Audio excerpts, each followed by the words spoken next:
Thank you. That's always good. I always got mine little right there. Yeah. Okay. Sorry, I touched my mic there. But so why don't you just go ahead, tell us a little bit about yourself. Okay. You know, what kind of motivated you to start a website and go into there? Okay. Am I on? Okay. All right. I am not a special needs parent. Okay. I am not a special education teacher. Okay. And I'm not on staff at a church. So yeah, what am I doing here? Yeah. Actually, I am the daughter of a church senior pastor. So I've kind of always lived in church world, and I'm passionate about the church. I do believe that God still has a place for the church to really change people's lives. And I've always been a children's ministry volunteer.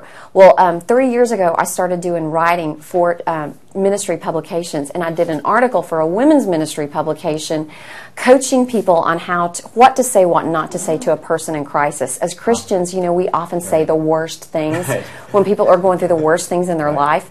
And the editor I was writing for at the time said, have you ever thought about writing anything on special needs? And I then went in and did 60 interviews with mothers of children with special needs and asked them, where is the church meeting you in your journey? Where are they not meeting you? What are they saying to you that's helpful? What are the things that they say to you that sting and that we don't know?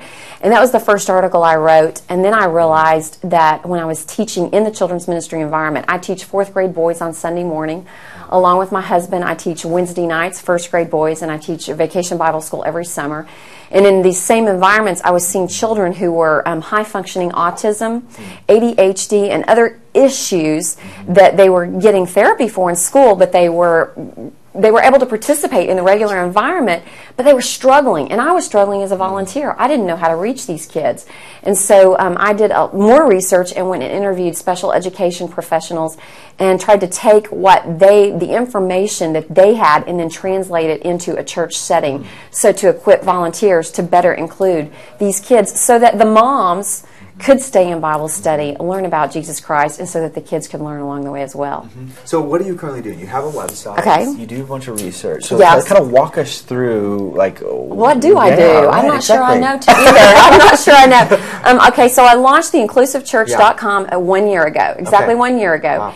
And basically, I had started doing a lot of writing on this topic, and I got invited to speak at some children's pastors' conferences, and people were asking me questions like, okay, how do we handle this situation? Or we have a child that's exhibiting this behavior. Should we tell the mom we think he has autism? No, by the way. But how do we accept him in the church environment?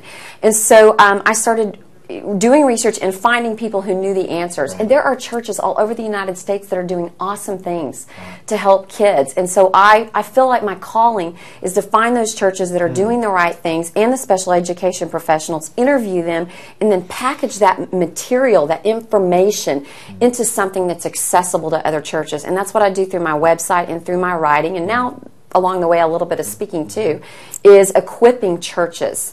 How do we minister to moms, to dads, and to the children? And so I write, and my blog is my primary outlet for... the blog is really almost like an online magazine. You read best practices from various churches across the United States. You get a sample intake form. It's finding the things that I think churches need or they're asking me for and making them available. So and I'm also a mom. So you asked me, what do I do? I'm also a mom, by the way. I am a mom, and I volunteer at my son's school 3 days a week. Wow, very cool. So what are you doing here at Orange? What am I doing? Okay, so I was invited to help develop a special needs track. Cool. For the workshops. And so we came up with, I worked with the Orange team and Betsy, we came up with 7 workshops on the topic of special needs for churches. And so we came up with, I spoke in 2 of the workshops. And then Harmony Hensley of the Vineyard Church in Cincinnati, and Katie Garvert, who is the Director of Access Ministries for Woodman Valley Chapel in Colorado Springs. She flew out. She has 70 kids in her program, and we came out and we taught different workshops, setting policies and procedures, risk management. That's a big issue. You've got to deal with that. You also need to be equipped in how to minister to these families, how to work with a child with autism. So we took and did 7 workshops on special needs here at Orange. Now I'm really curious about the audience, the people that are attending this. Okay, yeah. What were some misconceptions, or what were some issues that you really kind of spoke to, or kind of some new enlightenments or things that the people that are attending took away, or kind of like, wow, this was so amazing. Well, you know, interesting. I feel like I find myself wanting to apologize for the fact I don't have credentials in special needs. Okay? But a lady came up to me after my session yesterday, and she said, the most significant thing you said to me was that you don't have credentials in special needs, because I thought I've been asked to head up the special needs ministry for our church, and I don't have credentials. And so she said, so I thought I couldn't help this church, and I thought we were just going to have to kind of say no to special needs inclusion. And she said, so when I heard you say what you're doing at your church in your typical environments to include kids with special needs, I thought I can do all those things. So if that's a takeaway I hope people left my workshops with is, I don't have a degree in this. I'm a regular mom. And children's ministry volunteers and leadership can learn this, they can do this, and better include kids. So is this a call? Is this a passion? Is this, you know, like, let's just say I'm a church leader, you know, we have special needs attending in our youth group or children's ministry, like, what would you say? Well, yes. It is a calling, and you need to pray that someone in your church is receiving a calling to direct a ministry, meaning, or to be the coordinator, or to be the person that has that first conversation with the family. Tell me about Johnny. What's unique about Johnny? What makes Johnny special? How can he learn in our church? You need to pray for somebody who wants to ask those questions and coordinate the ministry. But past that, I think every children's pastor is called to equip all of their volunteers to best serve the kids that are there, and to equip the volunteers to be successful. So I think every children's ministry needs some level of information in special needs inclusion, and that may not require a specific calling. But obviously for a person like me who does this much research and writing, that's a calling. Right, for sure. And every church needs to pray that somebody in there, and they come. Somebody in their congregation is being called to help do the research and figure this out and have those one-on-one conversations with those families. Really good. So, ministry leaders, you have some special needs happening in your youth group or children's ministry. What are some common ones that are showing up a lot, or frequency, that maybe, you know, churches may not even be aware of? Autism spectrum disorder. 1 in 80 boys. 1 in 80 boys are diagnosed with autism spectrum disorder. But here's what's really interesting. Of all the children that are diagnosed with autism spectrum disorder, only 41% have a intellectual disability, which means 59% don't. So when you think of special needs, our typical, the way we've thought of special needs was intellectual disability. 59% of kids with autism spectrum disorder have social nuances, but they can still learn. They learn in different ways. They learn visually, but are they going to go on to be successful?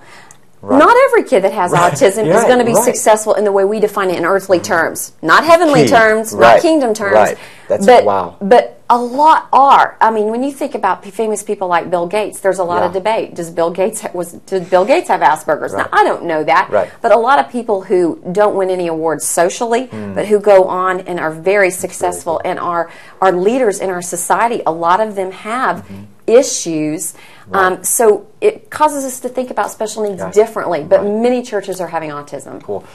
So you noted on, like, different learning environments. Okay. What are some ways that we can, you know, I guess, teach in a ways to engage all the audience? Engage all the audience. Right. Remember, most children are visual and experiential. Okay? So, and that's one thing I've got to say I really like about Orange, the Orange movement, Orange curriculum, is anytime a child is getting up as a part of a lesson, they're moving, they're holding something during the lesson, a three-dimensional figure, and then they're doing something, or they're communicating with visual signs. Maybe they hold popsicle sticks that have answers on them, and they get to answer that way.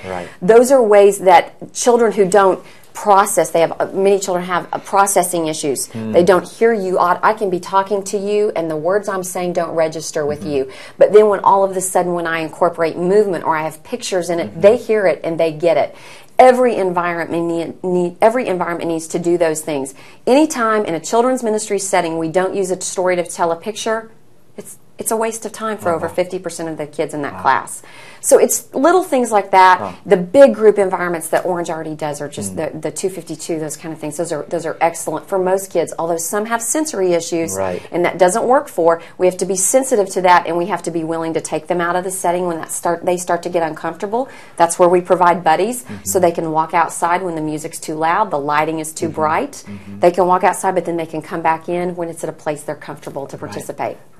Now, okay, so kind of switching a little directions, like the whole topic of special special needs, you know, especially for a youth ministry guy or a children's ministry that really have no experience about it, and you don't want to like step on any toes, or you don't want to offend anybody, but like you know it exists. So like, how do you kind of move from like I'm kind of scared to talk about this to like healthily talking and openly about it? You know, to really address how do we engage our audience here? And I think you ask for help from parents, and you also ask for help in your community. But I want to say this first, and that is that it's important for student ministry leaders to set expectations. Parents understandably want the church to meet them where they are, but the church can't always do everything that the parents want. And so sometimes the youth pastor, the children's pastor, the student ministry leader needs to say, I want to work to accommodate one time this week. I want to make 1 hour where we can be special needs friendly. So I just want to tell you that up front. I can't do. We're gonna have a brainstorming session. We're gonna think about all the ways our church can impact kids with special needs, but I can't do all of them next week. Guys, some of these things may happen over 5 months or 5 years.